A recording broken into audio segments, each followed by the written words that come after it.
Coucou, j'espère que vous allez bien. Bienvenue dans cette nouvelle vidéo. Vous l'avez vu dans le titre, on va faire un bilan livresque de tous les livres que j'ai pu lire au mois de mars. Et en fait, il y en a vraiment beaucoup. Du coup, je vous avoue qu'en vrai, j'ai la flemme de filmer cette vidéo. Mais je vais la filmer, parce que je dois la filmer. J'ai l'impression que ça fait une éternité que j'ai pas fait de bilan livresque. Du coup, je sais même plus comment je dois faire. Mais écoutez, je vais prendre des livres au hasard et on verra bien. Il faut sachez que du coup, au mois de mars, l'objectif, ça avait été de finir toutes les sagas que j'avais commencées, que je n'avais pas terminées, mais que j'avais au complet dans ma bibliothèque. Donc il y en avait peut-être, je sais pas, un peu moins de 10. Et j'ai réussi à tenir la palle que je m'étais faite, du coup, donc je suis assez contente. Non, en vrai, ça va, j'ai eu plutôt d'assez bonnes lectures. Et au début, j'avais trop peur que, comme c'était des lectures pour lesquelles je me forçais un petit peu, vu que j'aime pas. En vrai, j'aime pas finir les sagas. Bah, j'avais peur de passer un mauvais mois, mais en vrai, j'ai passé un plutôt bon mois de lecture, donc c'est assez cool. Même s'il y a eu une ou deux déceptions, je crois. Enfin, c'est pas vraiment des déceptions, enfin, il y en a peut-être un pour lequel je suis vraiment déçue, mais pour les autres, c'est juste que c'était pas ouf. Enfin, ça convenait pas à mes goûts. On va commencer par Impitoyable serment de Rebecca Ross, c'est le tome 2 de Divine Rivalité, et il faut savoir qu'en soi, moi j'avais pas vraiment apprécié Divine Rivalité, enfin j'avais trouvé ça sympa, mais sans plus, et j'avoue que je comprenais pas trop la hype, à l'époque j'avais mis un 3 étoiles sur 5, et en fait je trouvais que c'était sympa, je trouvais que la rivalité entre les deux protagonistes était assez intéressante, qu'elle était assez bien faite, que la romance se développait aussi de manière intéressante et que c'était bien, mais je trouvais qu'on n'en savait pas assez sur le world building et que toute cette histoire de guerre entre les dieux était hyper abstraite et qu'on n'avait pas assez d'infos là-dessus. Et en soi, ça m'avait un petit peu frustrée. Mais en fait, dans le tome 2, on a plus d'infos là-dessus. Et je pense qu'en vrai, enfin après l'avoir lu, je me dis que c'était pas si nécessaire. Comme quoi, on n'est jamais content finalement. Le tome 1 manquait vraiment de world building et là, il y en avait peut-être, enfin je veux pas dire un peu trop, je pense que c'est juste que j'ai pas spécialement aimé le world building et ces histoires de guerre, etc. Enfin, je sais pas, j'ai pas aimé. En fait, j'ai pas aimé, et dedans, il y a la trope, vous savez, quand quelqu'un perd la mémoire, et certes, elle est pas très longue, mais moi, j'aime pas.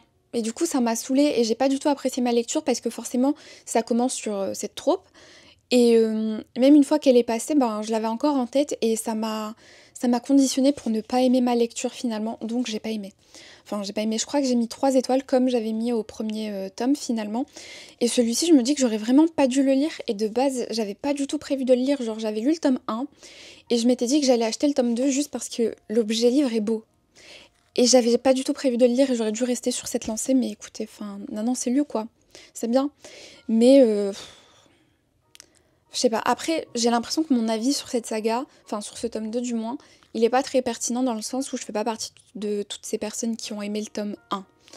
Donc bon, si jamais vous avez aimé le tome 1, peut-être que mon avis pour le tome 2, enfin finalement, il vous sert pas à grand chose. Donc m'écoutez pas. En fait, pour tous les livres, de toute façon, que je vais présenter, m'écoutez pas. Enfin, lisez par vous-même et faites-vous votre propre avis parce que je le dis toujours, c'est hyper subjectif.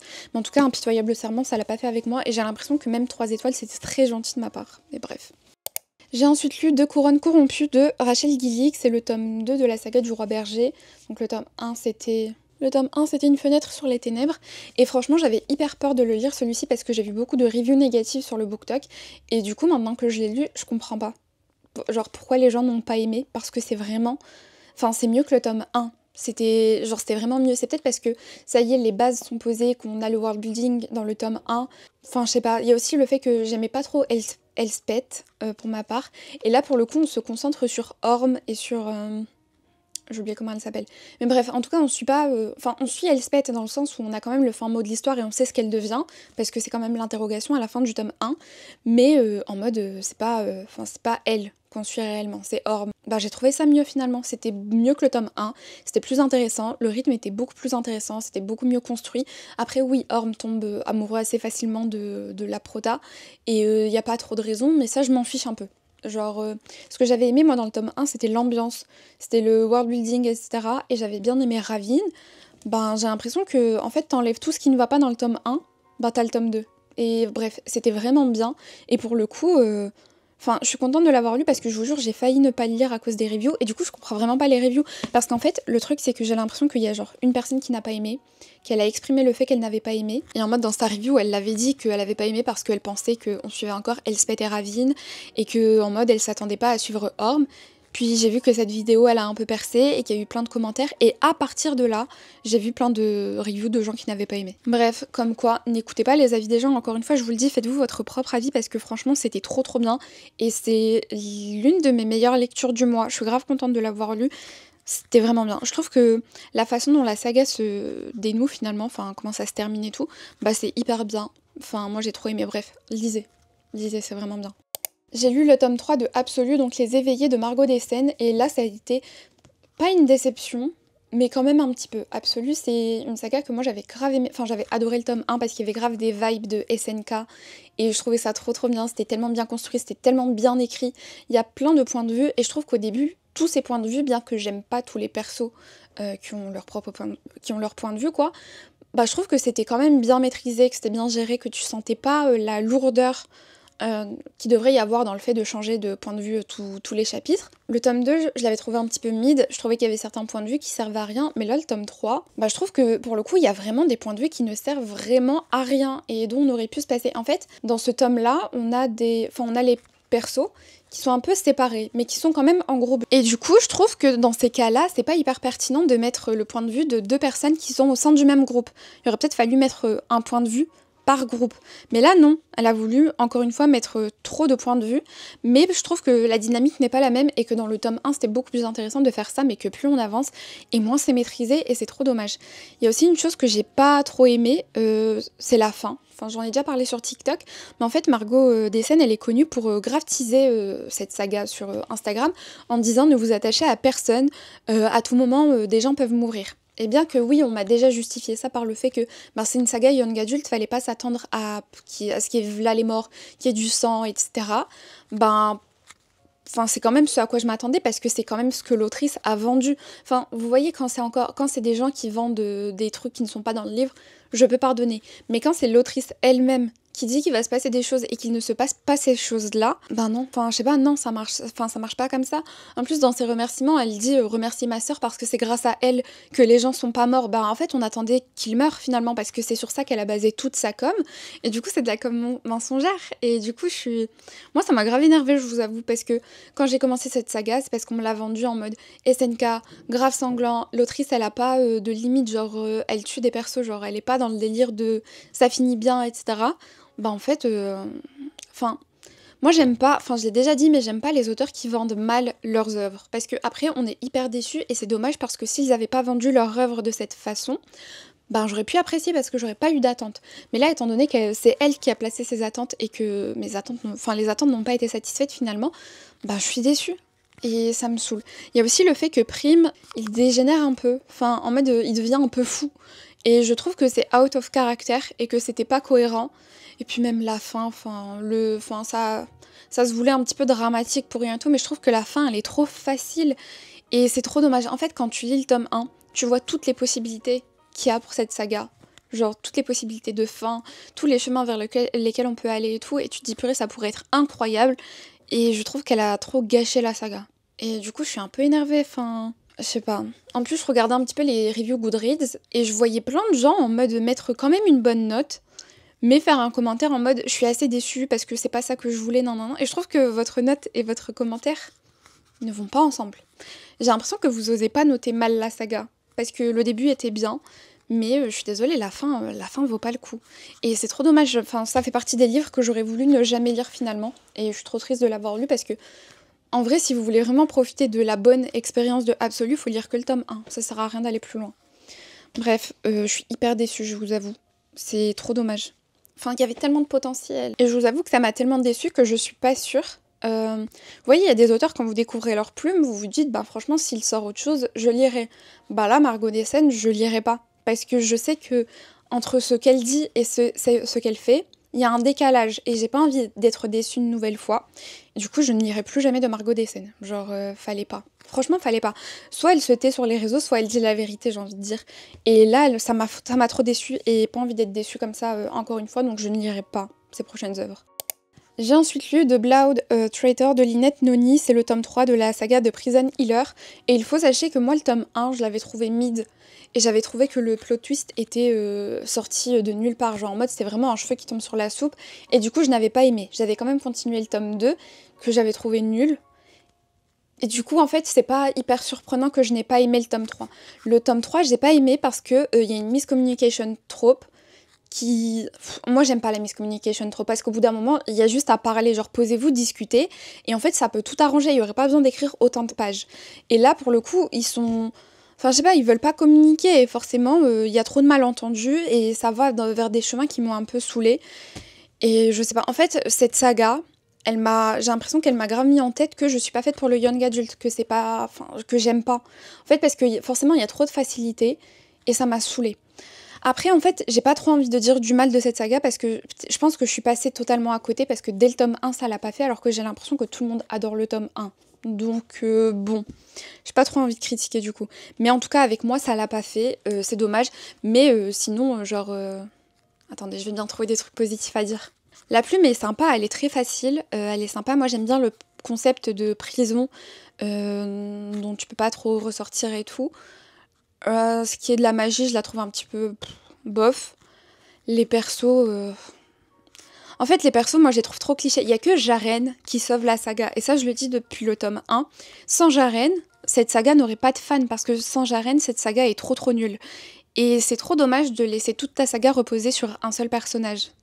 Enfin, je trouve pas ça ouf, personnellement. Et du coup, enfin, voilà. Enfin, il y a juste Jaren qui est intéressant. Pour le reste, j'ai vraiment du mal. Moi, je trouve que Kiva, c'est pas un bon personnage. Après, c'est personnel, hein. Genre, c'est pas objectivement un mauvais personnage. C'est juste que faut qu'elle apprenne à communiquer, faut qu'elle apprenne à être moins naïve, parce qu'elle est un peu conne. Et moi, j'ai du mal avec les personnages qui sont un petit peu cons. Donc bon, j'ai pas aimé. C'était vraiment pas fait pour moi. J'ai lu L'Arène de Orlan Grey et c'était incroyable. C'est son meilleur livre. C'est le livre dans lequel elle a la meilleure plume. C'est trop bien. J'ai pas envie de vous dire de quoi ça parle. Depuis tout à l'heure, je vous dis pas de quoi ça parle parce que c'est que des fins de saga et que je veux pas vous spoil. Et que en général c'est des sagas que tout le monde a lu, donc bon. Mais là c'est un tome 1, mais pour celui-ci je vous ferai pas de résumé parce que je trouve que c'est un livre qui vaut le coup d'être découvert, sans avoir rien su dessus. Genre je pense que ça aurait pas eu la même saveur si j'étais au courant de certaines choses. Je vous invite juste à lire les trigger warnings parce qu'il y en a quelques-uns. Trigger warning, violence physique et psychologique. Est-ce que je peux dire le mot sans être censuré? P-E-D-O-P-H-I-L-I-E. Vous avez compris. Mais c'est hyper bien, c'est une dark romantasy, mais moi personnellement, selon ma sensibilité, et pourtant je suis un peu sensible quand même sur ces choses-là, je trouve que c'est pas dark en mode comme de la dark romance. En fait, il y a des sujets qui sont un peu graves qui sont abordés, mais c'est pas... Enfin, faut pas s'attendre à de la dark comme on l'entend habituellement sur les plateformes littéraires. Mais c'était génial, j'ai adoré les persos, genre c'était trop bien. Et du coup, je vous le conseille vraiment, je trouve que vraiment, de tous les personnages, enfin parce que du coup j'ai lu toutes les œuvres d'Orlan, mais de tous les personnages qu'elle a déjà créés, son meilleur personnage, je suis désolée, mais c'est Alexander Iria. Mais genre, j'ai trop aimé et j'ai trop hâte de lire le tome 2 qui sort en juin. J'ai l'impression que c'est dans une éternité, je vais mourir. Mais regardez l'objet livre, il est pas trop beau. J'aime trop les brochets en fait avec Jaspage, je me rends compte. Je crois que je vais en sortir un moi aussi. Enfin... dans mes prochaines sagas.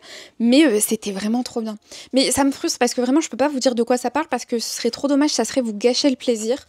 Mais c'est inspiré de la mythologie russe. On est sur une princesse déchue un petit peu. Bref, c'est trop bien. Par pitié, lisez-le. Et lorsque vous l'avez lu, venez me laisser un commentaire pour me dire ce que vous en avez pensé ou vous venez dans mes DM, on en parle. Mais vraiment, c'était trop bien. Je crois que c'est ma meilleure lecture du mois. Ouais, c'est ma meilleure lecture du mois et il se place dans mes meilleures lectures de l'année pour l'instant. Et pourtant, j'ai lu plus de 30 livres et il y en a très peu. C'est ma meilleure lecture de l'année. TBH, c'est vraiment ma meilleure lecture de l'année. Bref, lisez-le. Mais de toute façon, tout ce que sort Orlan vaut le coup, pour être très honnête. J'ai lu Le chant de la reine corbeau de Isabelle Lozac, c'est le premier tome de La guerre des ombres. Et c'était vraiment trop bien. Je vous avoue que, je sais pas pourquoi, hein, enfin vraiment je sais pas pourquoi, mais j'avais pas forcément d'attente envers ce livre, et même si ça avait été une mauvaise lecture, je l'aurais pas mal vécu parce que je m'attendais vraiment à rien en commençant.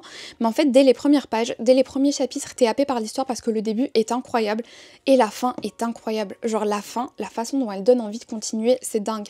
En gros, attendez, faut juste que je me souvienne de son prénom. On va suivre Vassilia qui en fait, tout au début de l'histoire, vraiment la première scène, c'est qu'elle va perdre toute sa famille famille va se faire décimer, à savoir que sa famille, c'est la famille qui est à la tête du... C'est un royaume ou un empire? Bref, je sais pas, mais en tout cas, c'est sa famille qui est sur le trône. Et en fait, Vassilia, elle était pas du tout destinée à monter sur le trône, étant donné qu'elle avait des grandes sœurs. Mais du coup, elle va se retrouver à devoir récupérer la couronne. Mais pour ça, faut que... Enfin, elle aussi, elle est censée être morte. En fait, il y a un assassin qui a été envoyé pour décimer sa famille, pour qu'une autre famille, du coup, accède au trône, je suppose. Mais en fait, comme elle a pu... y réchapper parce qu'elle est forte et qu'elle s'est battue, elle va récupérer le trône. Mais en fait, elle peut pas monter sur le trône tant qu'elle n'est pas mariée. Et elle va choisir un gars parmi les gens qui ne font même pas partie de la liste des prétendants, mais elle va le choisir parce qu'elle estime que c'est le plus malléable. Et du coup, voilà. Mais il y a aussi une menace qui pèse sur le royaume, une histoire d'ombre, etc. Il y a la barrière qui entoure le royaume qui s'affaiblit, etc. Et on la suit dans tout ça, avec son mari, du coup. Et c'était vraiment trop bien. La dynamique entre, du coup, Adrien et elle est juste incroyable. La façon dont ils évoluent ensemble et la façon dont ils se rapprochent sans s'en rendre compte, c'est incroyable. C'était trop bien. C'est super bien écrit. Vous devez absolument lire ce livre. C'est une trilogie. Le tome 2 sort cet été et le tome 3 sort à la fin de l'année. Du coup, en soi, il n'y a pas beaucoup de temps à attendre. Et c'était vraiment trop bien. Genre, si vous cherchez une lecture, enfin, c'est une romantaisie? Pour moi, c'est une fantaisie. Hein. Je crois que c'est classé en romantaisie, mais pour moi, c'est pas du tout une romantaisie. C'était vraiment trop bien et vous devez absolument le lire. Voilà, je vous en dirai pas plus. J'ai ensuite lu le tome 2 de Persona, donc La Citadelle Sainte de Yelena, et c'était vraiment trop bien. Je vais plutôt vous parler du tome 1 pour pas vous spoiler. Dans Persona, en gros, on a un système de magie qui est assez particulier étant donné que les gens naissent avec des dons, et le personnage qu'on va suivre, c'est Andrea qui a le don du persona, ce qui veut dire qu'il peut revêtir n'importe quel masque qu'il veut, se faire passer pour d'autres personnes, etc. Et en gros, tous les enfants qui ont ce genre de don, ils vivent dans des... Je vais encore me tromper, c'est un officium? En fait, ça me saoule parce que même quand je vous ai fait la review du premier tome, je savais plus comment ça s'appelait les endroits où vivent les enfants. Mais c'est pas grave, ils vivent ensemble. Et en fait, à leur majorité, ils doivent faire le choix entre conserver leur magie et donc rejoindre le culte de la lumière, ou alors se marier mais perdre leur pouvoir. Et en gros, on avait une intrigue dans le tome 1, et là, dans le tome 2, on a une autre intrigue en fait. Du coup, en fait, vous faire le résumé du tome 1, ça ne vous dit pas du tout ce qui se passe dans le tome 2, mais j'ai pas envie de vous spoil. Et du coup, en gros, pour vous expliquer, là, Andrea et d'autres personnes vont aller à la recherche d'une personne qui a disparu. Je vais pas vous donner le nom. Et en gros, du coup, ils se retrouvent sur une île, loin. Et ils ont un petit peu voyagé de façon clandestine parce qu'ils sont recherchés. Et voilà, c'est tout ce que je vous dirais pour pas vous spoil. Mais c'était vraiment bien, j'ai grave aimé. D'ailleurs, le tome 3 et le tome 4 seront disponibles lors d'une campagne Ulule organisée par Yelena en juin. Je crois que ce sera le seul moment où on pourra se les procurer, parce que je sais pas si vous le savez, mais Persona 1 et 2 c'est édité chez Hachette, mais en fait ils ont décidé de pas reconduire la saga, et du coup Yelena est obligée de les sortir en auto-édition, du coup elle va le faire via une campagne Ulule, mais vous inquiétez pas, les tomes 3 et 4 vont respecter la même DA et tout, c'est le même illustrateur qui fait la couverture, et du coup voilà. Moi j'adore, j'ai trouvé ça trop bien, Persona, mais je vous vois déjà venir et je sais comment sont les réseaux littéraires, du coup je vous le dis tout de suite, c'est du young adulte. Mais en mode, je crois qu'elle avait dit que ça se lit des 12-13 ans. Donc il y a certaines choses, pas qui sont faciles, mais l'intrigue est quand même adaptée à des enfants de 12-13 ans également. Donc si vous aimez ce genre d'intrigue, malgré tout, lisez. Si vous êtes le genre de personne à dire, alors c'est trop jeunesse, il y avait trop de facilité, lisez pas. Vous allez pas aimer. Moi, ça me dérange pas parce qu'à partir du moment où je suis prévenue, c'est ok, ça me dérange pas de lire du young adulte jeune, mais commencez pas. Genre, la dernière fois, elle a fait une story pour dire que il y a des gens, quand ils lisent les plot twists de Persona, ils sont en mode, mais je l'ai vu venir dès la page 1, ben ouais, c'est un peu le but, t'as 30 ans ma vie, genre, c'est normal. Du coup, voilà, si vous êtes ouvert au young adulte, lisez, sinon, abstenez-vous. Parce que si c'est pour vous voir faire des reviews négatives pour dire c'était trop facile, ça y est. J'ai ensuite lu The Burning God, donc le tome 3 de The Poppy War de R.F. Kuang. Vous savez que d'ailleurs c'est traduit, ça va être traduit là, au printemps, le tome 1. Et il y a R.F. Kuang qui fait une tournée de dédicaces et elle sera notamment aux Imaginales. Je serai aussi aux Imaginales d'ailleurs, si vous voulez venir. Même si vous n'avez pas lu mon livre, venez me voir. Mais bon, pour vous parler de The Poppy War, en gros on va suivre Rin. Rin, c'est une orpheline qui a été adoptée et qui vit à Tikani, enfin dans le sud de l'endroit où elle vit quoi. Et en gros, sa famille adoptive a un enfant qui s'appelle Kesegi et donc c'est elle qui s'en occupe tout le temps, mais ils ont également un magasin et c'est elle qui le gère. Et en gros, sa mère adoptive, un jour, elle vient la voir et elle va lui dire on a En gros, tu vas te marier avec un tel. C'est un homme qui est plus vieux qu'elle et tout. Elle lui dit, ça y est, marie-toi, fais-lui un enfant et tu seras tranquille toute ta vie. Rin, elle aspire pas du tout à se marier, c'est pas du tout la vie qu'elle veut. Elle aimerait bien rejoindre une académie militaire. Mais il faut sachez que pour rejoindre une académie militaire, les gens en général, qui en rejoignent, c'est des gens qui révisent et qui s'entraînent littéralement depuis qu'ils savent marcher. Rin, elle n'a pas pu bénéficier de ce genre d'entraînement étant donné que, c'est littéralement une pauvre. Personne va lui payer des cours, quoi. Et du coup, elle négocie avec sa mère adoptive et elle lui dit, si j'arrive à passer l'examen et que j'arrive à rejoindre une académie militaire, tu me laisses y aller et je me marie pas. La mère, elle lui dit oui, parce qu'elle sait que, elle se dit c'est impossible qu'elle réussisse parce que littéralement il y a des gens qui prennent des cours particuliers depuis et qui réussissent pas. Mais Rin, elle est persuadée qu'elle va réussir. Je vous la fais courte, hein. Elle va voir un prof et en gros elle lui dit il faut que tu m'aides à réviser pour que je réussisse l'examen. Il se fout de sa gueule, il lui dit mais Mago, t'as pas l'argent pour payer les cours. Et elle est en mode alors écoute-moi bien, je vais réussir et tu vas tellement gagner en prestige grâce à moi parce que t'as réussi à faire réussir une bouseuse quoi. Que après moi, genre les clients vont se pousser en fait, genre tu vas avoir tellement de clients que vas-y fais-moi confiance, genre laisse-moi avoir des cours sans payer. Il se dit vas-y pourquoi pas, et il accepte de l'entraîner et tout. Et en fait elle passe l'examen et elle le réussit pas que, genre c'est pas que elle, je sais plus comment on dit la phrase, mais en plus de le réussir, c'est la meilleure. Genre littéralement c'est la première, elle a eu la meilleure note. Ce qui lui permet d'intégrer l'académie militaire la plus prestigieuse du pays, donc l'école de Sisnégarde. Et en fait c'est une académie militaire dans laquelle on retrouve des enfants de ministres, des enfants de diplomates et tout, alors que elle c'est vraiment la plèbe. Bref, elle se retrouve là-bas et bien évidemment la différence de niveau entre elle et les autres élèves est monstre parce que elle, ce qu'elle a fait surtout c'est apprendre par cœur ses textes, même si y en a beaucoup quoi. Et du coup elle doit doublement se battre et travailler pour réussir et ne pas être éjectée de l'école, parce qu'elle pourrait se faire éjecter. Et en gros, avant même que sa promo termine son cursus militaire, le pays va se retrouver dans une guerre. L'Empire, c'est un empire si j'ai pas d'étises. L'Empire va se retrouver dans une guerre. Et du coup, tous les élèves de l'école militaire vont se retrouver en tant que soldats en fait. Enfin, pour les plus chanceux qui viennent de grandes familles, ils sont pas direct au front. Mais bref, ils sont tous soldats. Et en gros, on va suivre Rin.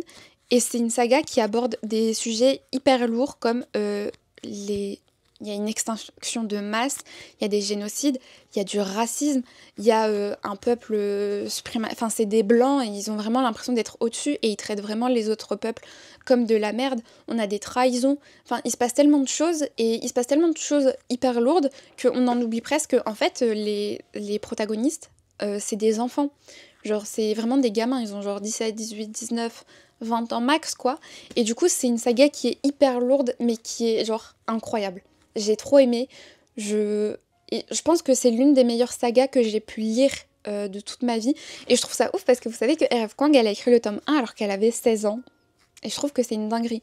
Mais bref, le tome 1, pour moi je l'ai trouvé quand même... Enfin, il était très intéressant, etc. Mais ça reste hyper introductif parce que ça relate surtout ce que je viens de vous raconter. Si je vous ai pas tout raconté, quoi. Le tome 2, il est très très lourd. Genre vraiment, c'est horrible parce que tu te confrontes vraiment à la réalité de la guerre. Et le tome 3, moi, je le trouve horrible. Parce que j'ai vraiment l'impression qu'on voit Rin dégénérer. Et c'était horrible. Et la fin. Oh, c'est horrible, j'ai envie de chialer quand j'y pense. C'était vraiment horrible.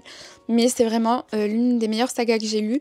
Et il n'y a pas ce délire de le tome 2 est moins bon que le reste et tout. Genre, la saga est constante.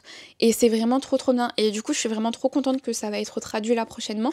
Parce qu'en fait, il faut absolument que vous lisiez cette saga.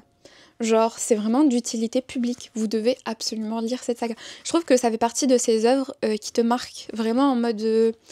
ça te marque, t'y penses vraiment encore des années plus tard parce que c'est trop horrible et ça aborde vraiment des sujets super lourds et voilà. Vous devez absolument lire de Poppy War, genre par pitié. C'est tout ce que je voulais dire. Je suis trop triste d'avoir terminé parce que genre en mode, c'est terminé. Et même si c'était pas un truc en mode hihi haha, t'es trop contente de lire et tout, t'es quand même hyper happé par ta lecture parce que tu veux vraiment voir ce qui va se passer ensuite et tout. Et il y a un truc que je trouve dingue aussi avec la plume de R.F. Kuang, c'est que malgré tout, comme je vous l'ai dit, c'est des sujets qui sont super lourds, qui sont abordés, mais la plume reste hyper fluide. Genre, après les livres sont longs, donc tu passes quand même beaucoup de temps dessus, mais tu butes pas sur les mots, genre c'est hyper fluide et c'est hyper bien écrit. Et bref, voilà, je le répète, lisez de Poppy War, c'est important. J'ai ensuite lu Nos fins violentes de Chloé Gong. J'arrive jamais à le prononcer en anglais, donc je le prononce en français. C'est le tome 2 de Ses plaisirs violents. Et comment dire, je pense que je suis totalement passée à côté de la saga parce que bien que je l'ai trouvée assez sympa, je ne comprends toujours pas ce que vous trouvez à cette saga. C'était vraiment bien, hein, c'est super bien écrit et tout. Mais moi j'avais déjà eu un petit peu du mal avec le tome 1 parce que en fait on m'a vendu, je pense que c'est ça qui fait que je passe à côté de cette saga, c'est qu'on m'a vraiment vendu un truc de ouf en mode enemy to lovers to enemies. Mais en fait, en mode quand j'avais fait un TikTok pour demander justement des livres dans cette troupe et on m'a vraiment conseillé cette saga en me disant que c'était l'enemy to lovers to enemy genre par essence, genre que c'était vraiment bien construit, que c'était trop bien fait et tout. Mais je pense que moi, quand je vous parlais de enemies to lovers to enemies, je parlais pas de ça, je m'attendais vraiment à une trahison de ouf. Et là, je trouve que c'était pas si ouf.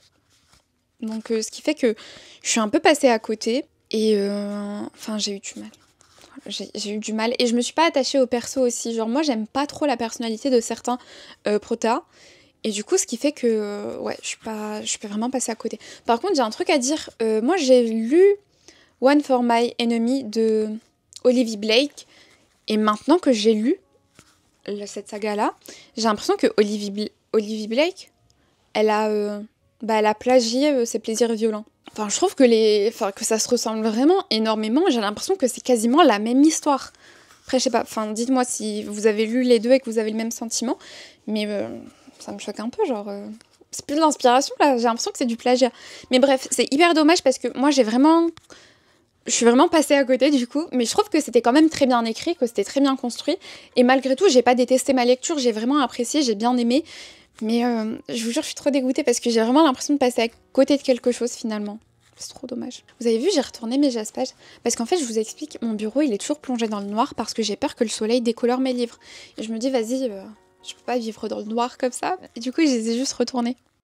J'ai lu Tant que le café est encore chaud de Toshikazu Kawaguchi. Et c'était vraiment sympa. Enfin, je l'ai pas lu, j'ai écouté l'audiobook qui est sur Spotify et qui est vraiment court, qui fait genre 5 heures. Et en gros, pour vous expliquer, l'endroit dans lequel ça se passe, c'est un café. Et genre, la rumeur dit que dans ce café, tu peux remonter le temps. Genre, en mode, tu peux t'asseoir à une place. Et en t'asseyant là-bas, ça te permet de revenir dans le passé. Ouais, dans le passé. Mais la condition, c'est en gros que faut que...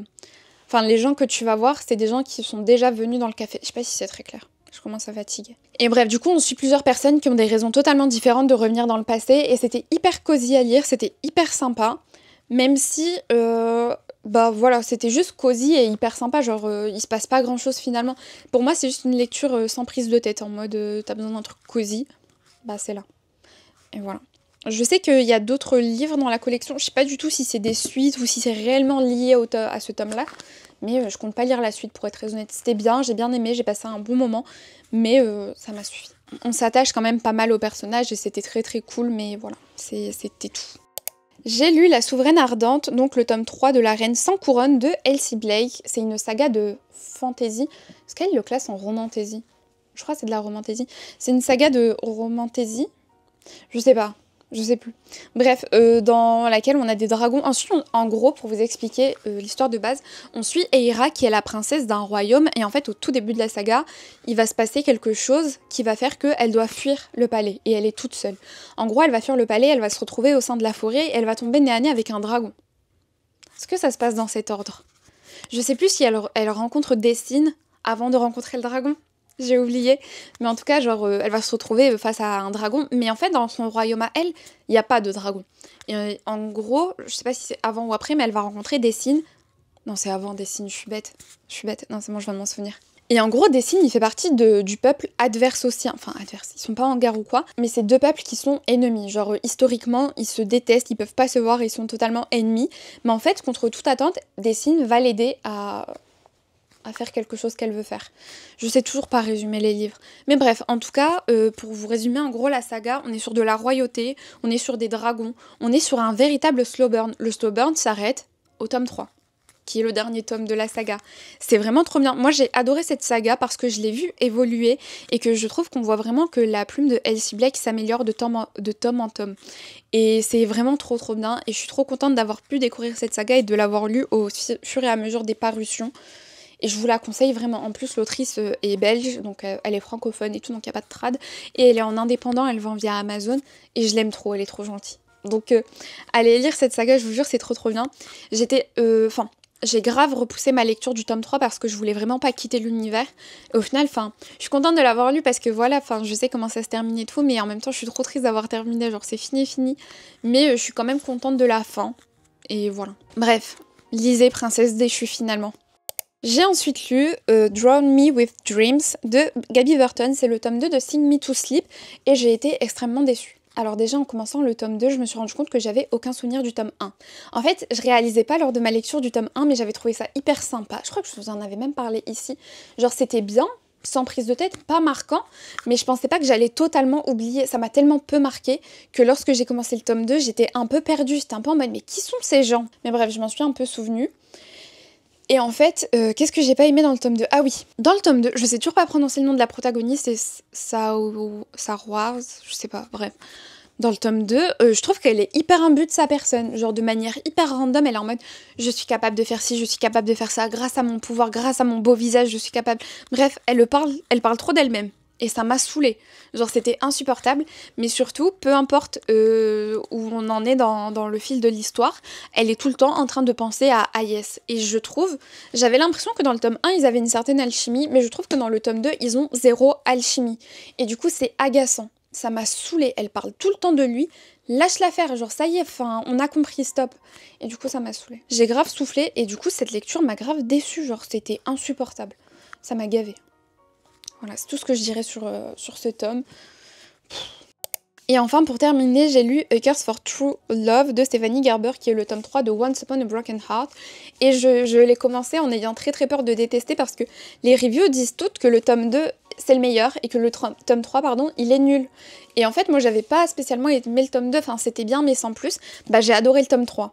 C'était vraiment trop bien, j'aime trop comment ça s'est terminé, j'aime trop le... Enfin, c'était vraiment bien. En fait, au bout d'un moment, ce que j'ai fait, c'est que je l'ai pris comme on m'a conseillé de le prendre sur TikTok. C'est un conte de fées, meuf. Te casse pas la tête, genre lis juste. Et en effet, quand tu te prends pas la tête et que t'as pas trop d'attentes, c'était génial. J'ai trop aimé la façon dont se termine la saga. C'était incroyable et je suis vraiment trop triste d'avoir terminé cette saga. Voilà. Enfin, en fait, là, vraiment, j'ai terminé toutes les sagas que j'avais commencées. Ça me déprime carrément. Mais bref, finalement, c'était trop bien. Et voilà, on est sur un beau bilan lecture ce mois-ci, je trouve. Je pensais pas que je lirais autant, pour être très honnête. Il y a des moments où j'avais l'impression de pas avoir d'énergie et tout.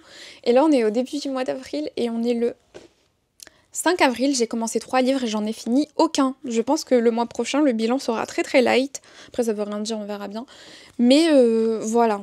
C'est tout ce que j'avais à dire. Mais du coup, n'hésitez pas à me dire dans les commentaires, vous, ce que vous avez lu. Genre, ça a été quoi vos meilleures lectures et tout. Et si on a des livres qu'on a lus en commun, n'hésitez pas à me dire si vous avez le même avis que moi. En tout cas, voilà, je suis assez satisfaite de mon mois. Et je suis contente d'avoir fait un peu baisser ma palle. En fait, je me dis, heureusement que j'ai lu tout ça parce que j'ai quand même reçu pas mal de trucs. Et vu tout ce que je reçois et tout, je me dis, mais la palle descendra jamais. Et ce mois-ci m'a fait me dire, bon, ça va, il y a des mois où tu arrives à lire beaucoup. Donc en soi, c'est pas grave si la palle augmente de temps en temps parce que je suis capable de la faire redescendre. Donc voilà.